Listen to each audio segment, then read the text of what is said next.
I'm definitely not perfect. Let me show you what I did. I don't know if you guys can hear any of this or not, but here's my rookie mistake of the week. I don't know if you guys can see that or not, but I drug that down the road for a couple miles. It still works. I still have lights, but we are going to replace that today.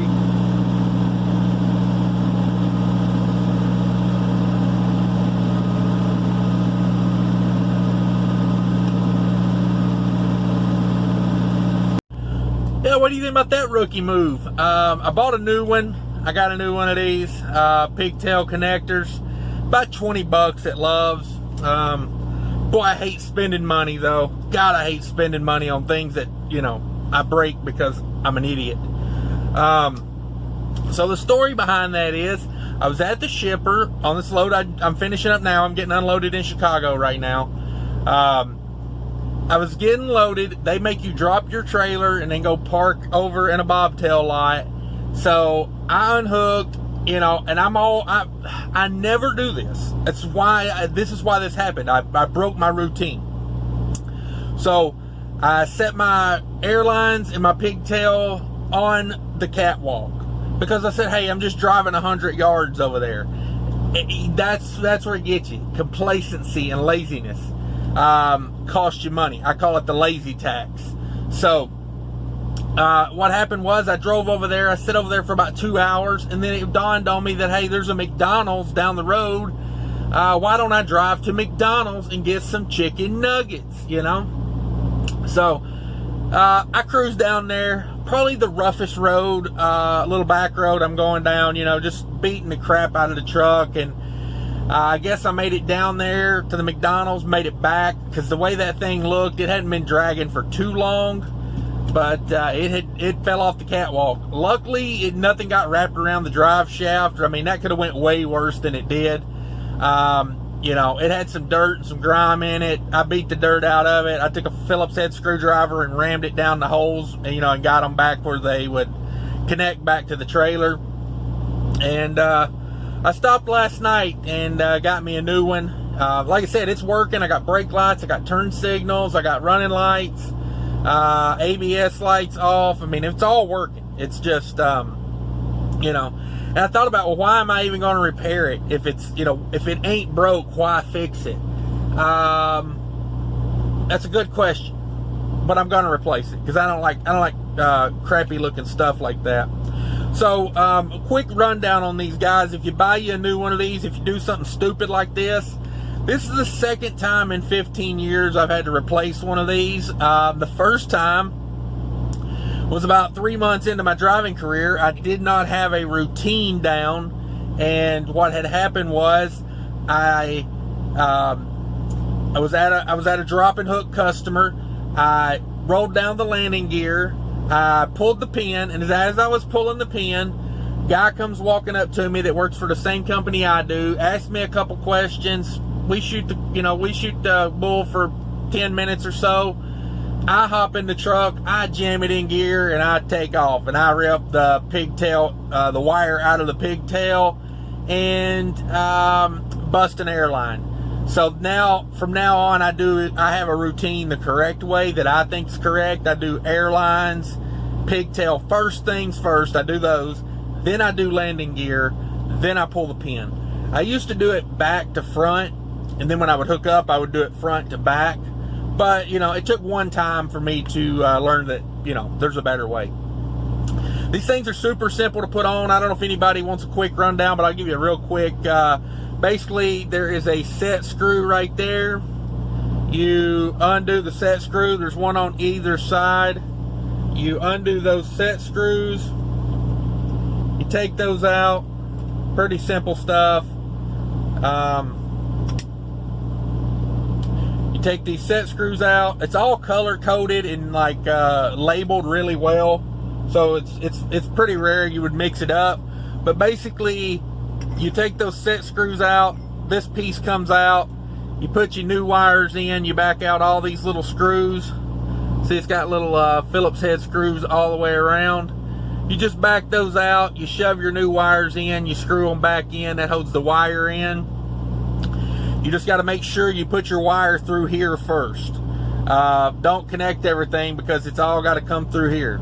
So basically you run your wire up through here, pull it out, connect all this. There's a little piece right here, Phillips head screwdriver, that holds your wire kind of in place in there. So once you put this back in, you connect all your wires, and this goes only one way. It's got a groove in it there where it only fits one way. And it's pretty foolproof. You know, just don't leave them laying on the catwalk and drag them down the road. And, you know, everything should work out pretty good for you. But that's how you do it, guys. Pretty quick, pretty simple procedure.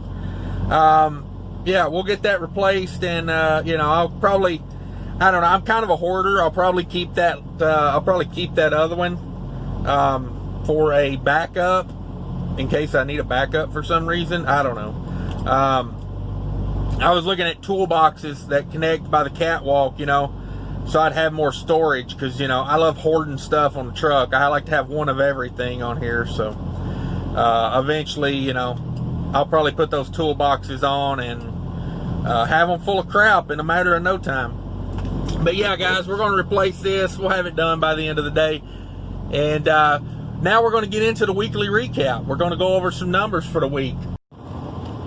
All right, let's get to some numbers. Let's do some math. I did 2 loads this week. The first one was from Chicago, 2 picks in Chicago, 4 stops in Texas. I had a Dallas, I had a Lubbock, I had another Lubbock, and then I had an Amarillo. And then I grabbed a meat load out of Amarillo, straight back to Chicago. So basically I just went from Chicago, did a nice little tour of, like, you know, Central and West Texas, and then came straight back to Chicago. So yeah, pretty good week. 2,600 total miles, 6,350 in revenue. Let me tell you about this second load real quick. The first load I did this week, I did a video about. You can go check that out if you want to. The second load was Amarillo to Chicago, 1 pick, 1 drop. 1,100 total miles. I had like a 25-mile deadhead, about 1,050 something on. Let's just call it 1,100. 2,200 that load paid, so it's $2 a mile. That was 2,200 to the carrier, 1,760 to the truck, which is $1.60 a mile to the truck. 26 degrees continuous, 44,000 pounds, and I got $150 detention on that. Normally I don't count detention until it's in the bank account, but I already factored it in on this one, and I'm not going to go back and redo the math. So $6,350 total revenue with the 2 loads combined. On that second load real quick, let me go over the expenses on that. Let me break that load down. $41 in tolls for the Oklahoma Turnpike. What a privilege it was to ride on that road. $12 on a scale, $4.71 on diesel, $61 on reefer, $19 on DEF. If you say there's 168 hours in a week, and I don't know why you would just say that, it's a fact. There is 168 hours in a week. And I don't know, I heard somebody honking a horn. Sorry. But 168 hours in a week. I drove 2,600 miles. Let's say you do 60 mile an hour average. Let's just put that out there. What that's going to come down to is about 45 hours of drive time, and pretty much the rest of the time this truck's sat and idled. It was off maybe 10 to 12 hours total for the week. You know, it just idled a lot, you know. It was like 100 plus pretty much day and night in Texas. So what I did, you say I idled 100 hours, 110 hours, a little over $2, you know, for a gallon of diesel. It's been about 200 idling this truck this week. So, but you know, we're in the hottest part of the year. So you figure, you know, in the winter, I'm going to idle at none, you know, so I'm trying to keep track of it. You know, I don't know. I'm kind of indifferent on an APU at this point because of, you know, I mean, I idled all week and I'm still at 7.4 miles per gallon, you know. When I'm getting mid-7s and I'm idling all week, like, you know, is it really that big a deal to have an APU? if fuel prices were way higher, I would definitely have to push for it more. But at this point, I'm just like, meh. Somebody suggested I get one put on this truck, and then when I get a different truck, I transfer it. But man, when APU's getting high hours, I don't know. Like, I don't want a high hour APU. I've had them, and I've had a lot of problems out of high hour APUs. Results may vary. I'm just saying. I know other people are going to leave comments that, oh, mine's got a bazillion hours on it, and it works like, runs like a sewing machine. I don't care for the way the diesel fumes do when they get a lot of hours on them. They stink and they rattle a lot. So, I mean, if I did have one put on this truck, I'd probably just leave it on it. I wouldn't transfer it. But, I don't know. I'm looking more into the battery APU. I've had those before, and,